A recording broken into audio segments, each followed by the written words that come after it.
What's going on, everybody? In this video, we're going to look over Iren stock. They released earnings yesterday. They also announced dilution. That caused a little after hours drop. Today, market doesn't seem to care. But we're going to go over Iren stock's earnings. We're going to look at the chart. We're also going to look over Btbt. They released earnings as well. It did get a little move upwards after hours, and it's doing okay today. Also, we'll take a look at Bitcoin's chart briefly. It looks like we might have a new change in direction, a new trend to keep an eye on. Now, if you guys get something useful out of this, make sure you like, subscribe, ring the notification bell, and let's take a look at these earnings. And first off, let's get it out of the way. Let's talk about this share offering. Iren stock, when they reported earnings, they also reported a share offering to the tune of $500 million.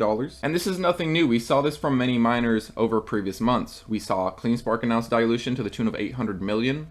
We saw Mara announce dilution. We saw Bitfarms announce dilution. The companies that don't do this are going to get passed up by the companies that do, similar to last cycle. Who was one of the most dilutive stocks last cycle? CleanSpark. If it wasn't for that, they would not be where they are now. If it wasn't for that, they wouldn't be gaining traction towards being the top miner in America. If it wasn't for that dilution, they wouldn't be at the hash rate they're at. So you got to look at it like this. Short term, it's likely to be a negative for Iren. We might see a little bit of a pull.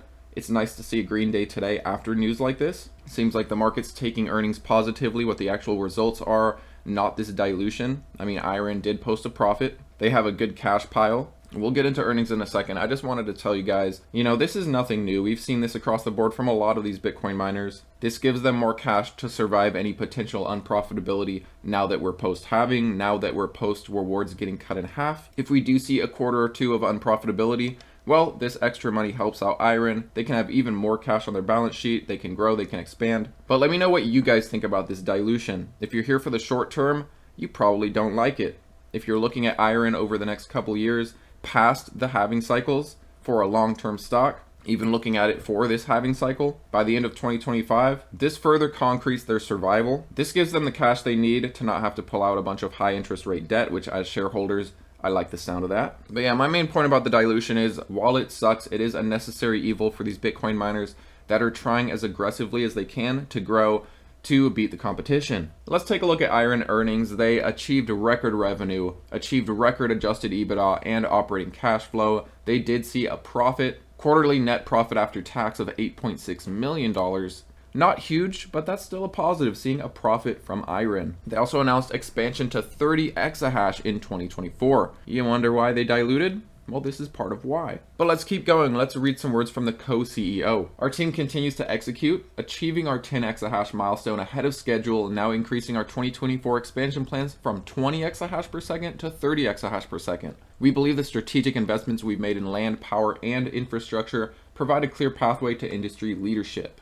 Yeah, the microphone's working. Now, their Bitcoin mining revenue was $53.4 million compared to $42 million in the second quarter of fiscal year 2024, the quarter previously. This was driven by growth in operating hash rate and higher Bitcoin prices. Their net profit after income tax of $8.6 million compared to a loss last quarter. Their cloud services revenue was $0.6 million, following the commission of 248 NVIDIA H100s. We are going to see this ramp up. They also announced doubling this amount of GPUs. We're still in the early phases of this. They mined 1,003 Bitcoin in the quarter compared to 1,144. You'll see that they saw a decline. They cite this as lower Bitcoin production, primarily driven by higher global hash rate during this period. Now, keep in mind, this is before the halving has taken effect. This is going over numbers before the month of April, before the halving takes half the rewards from every block. Continuing on, their net electricity costs were $19.4 million compared to $16.1 million. So check that out. Their energy costs went up by $3 million. Their Bitcoin revenue went up by a little over $10 million. That's good. I like that. Their revenue is outpacing the energy increase. We are going to see this energy increase grow once we get into the next earnings though, so be aware of that. What I expect is Bitcoin's price to continue to appreciate throughout the rest of this quarter. We still have about a month, a little over a month left. By the end of this quarter, we might see Bitcoin pushing new all-time highs. At the very least, hopefully Bitcoin is higher than it is here. This would help their upcoming earnings along with all the other Bitcoin miners. They had an adjusted EBITDA of $21.8 million compared to $13.9 million in the previous quarter. What this stands for is earnings before interest, tax, depreciation, amortization, and this is good to see this number go up. Their cash and cash equivalents, $260 million nearly. No debt. I think what the market initially saw with this dilution is they were a little concerned. Why are they diluting when there's no debt and when they have a decent cash pile? Could it be an acquisition? or more likely this exahash expansion news going from 20 to 30 this year. They are currently operating at a 10 exahash per second as of May 2024 versus 5.6 exahash at the end of last year. As I said to you guys, the expansion plans increased to 30 exahash per second. They've secured some of the latest generation Bitmain S21 Pros with an efficiency of 15 joules per terahash. That is awesome. And this is going to be funded through existing cash and other sources. Hint, hint, the dilution. They also have additional S21 Bitmain Pro purchase options for that 10 exahash. And it supports expansion to 40 exahash in the first half of 2025. As I said earlier, they doubled their GPUs. They extended their AI cloud service agreement with Poolside, and they're currently testing the on-demand market for cloud services. Their adjusted EBITDA margin has gone up. This is a good sign. Their profit before income tax was actually 12.1 million. The income tax was 3.5, leading them to a net profit of $8.6 million. I'm honestly pretty happy with earnings. While it is a short-term negative about the dilution news, this lets them expand even more aggressively, as we just saw, with their expansion plans now going to 30 exahash by the end of this year and 40 in the first half of 2025. Now, I wanted to show you guys the chart. We are seeing a breakout. We have seen a false breakout previously. What I want to see is a candle close out of this pattern. That would be a nice confirmation. Also, we are working on breaking our previous high.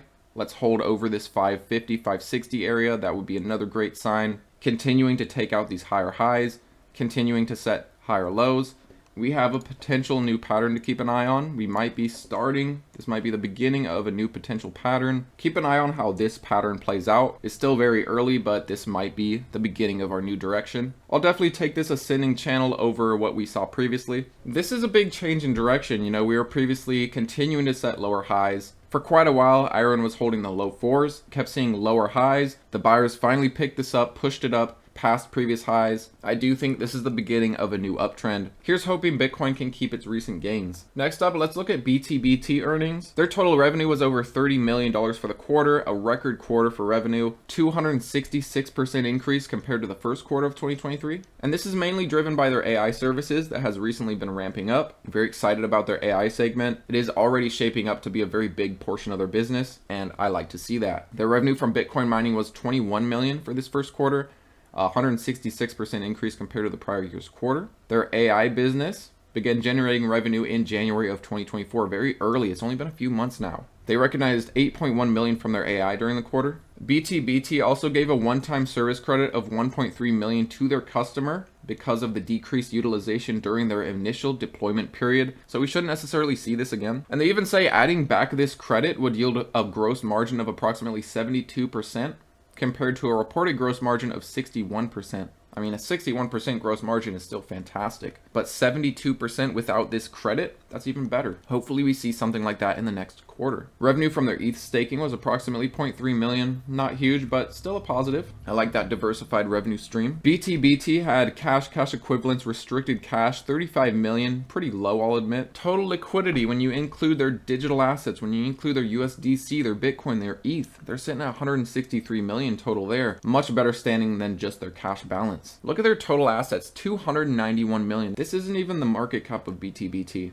They're now a profitable company. Their assets alone make up more than their market cap. With profitable stocks, usually you see multiples of their assets in terms of market cap. They receive a higher valuation because of future growth, because of future income, money coming in, growth to their assets, rather than their assets going down, being unprofitable, losing cash over time, having to dilute, having to pull out high interest rate debt. There is no reason for a company like this to be at such a low market cap. Their earnings per share was 43 cents. The estimate was 1 cent. Everyone's saying how there's a 42% increase. Well, the thing here was the standards were set low. They expected just barely to eke out a profit. As for their Bitcoin mining, they earned 410 Bitcoin. You guys might scoff at that and say, okay, well, CleanSpark mines nearly double than that in a month. You need to also realize CleanSpark, Mara, those kinds of stocks, those are multiple $billion in market cap. A Btbt is only $257 million. Yes, it's that cheap. Their average fleet efficiency isn't bad. There are many that are over 30. Their efficiency is 28.3 joules per terahash for now. They earned 111 ETH for their staking and 1.3 ETH in liquid staking. I am hoping that they don't touch their ETH. They let it continue to stake. They continue to stack it. And this rolling snowball gets bigger and bigger over time. Their holdings of Bitcoin and ETH were 956 Bitcoin, 16,000 ETH, fair market value of 68 million for the Bitcoin, 58 million for the ETH. Their Bitcoin equivalent of all of their digital assets is 127 million. So if you add their ETH, their Bitcoin, their USDC, they're currently hashing at a 4.2 exahash, 48,898 miners that are owned or operating in Iceland. Their current active hash rate is 2.76 exahash per second. In the first quarter, they purchased 2,350 Bitcoin miners. 80% of their electricity consumption was generated from carbon-free sources. As for their AI, there's approximately 192 servers, 1,536 GPUs, and they're all generating revenue from the AI contract. Another 64 servers, or another 512 GPUs, were commenced for revenue generation in February. So in the next earnings, they're going to have a full quarter where their AI is working at full capacity. All the machines that are in are going from the beginning to the end of the quarter. We didn't see that this quarter. They were ramping up their AI. And of course, we might have news of more AI expansion, but for what we have currently, it'll be nice to have a full quarter reflecting their full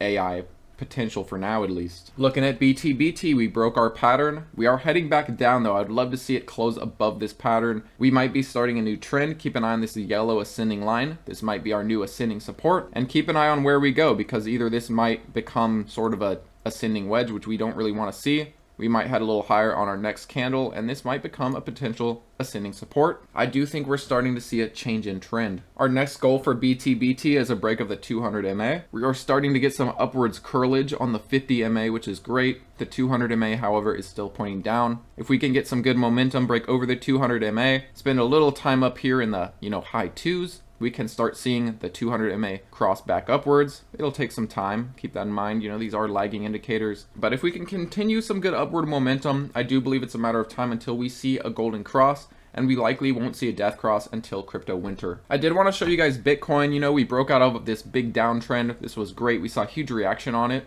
and we nearly reached that 67,000. We found resistance right around that zone. We're starting to pull back. Keep an eye on the 50 MA. Bitcoin is testing it currently. If we break it, we might head back lower, but so far so good. And we have something to watch for Bitcoin, a potential new pattern as well. It's going to either play out as a potential rising wedge, which I wouldn't want to see, or we come back up, test 67, maybe have a little breakout before we come and test this ascending support, create this new ascending channel, new direction compared to our previous direction. This would be great to see Bitcoin start a new uptrend here. So far, so good. We're setting higher highs, higher lows. If we can keep this momentum, I do expect these Bitcoin miners to have a good run here. Let me know what you guys think about Btbt and Iren's earnings results. Are you a bit disappointed with the dilution news? Are you looking more long-term at it? Are you excited about Iren's news of exahash expansion this year? They are quickly growing their exahash, and they are quickly becoming a major player in the Bitcoin mining space. As for Btbt, it's very exciting to see their AI revenue ramp up. Very exciting that both of these companies posted a profitable quarter. And so far, with these companies posting earnings, many miners have already posted their earnings. The only thing holding them back right now, in my opinion, is Bitcoin. If we can have Bitcoin breaking new all-time highs, working its way back to the 70,000s, I do think we're going to continue our new uptrend on these Bitcoin miners. I do think we're going to work our way to 52-week highs, and it should continue to play out to be an exciting year for the Bitcoin miners. Thanks as always for watching, guys, and I'll see you next time.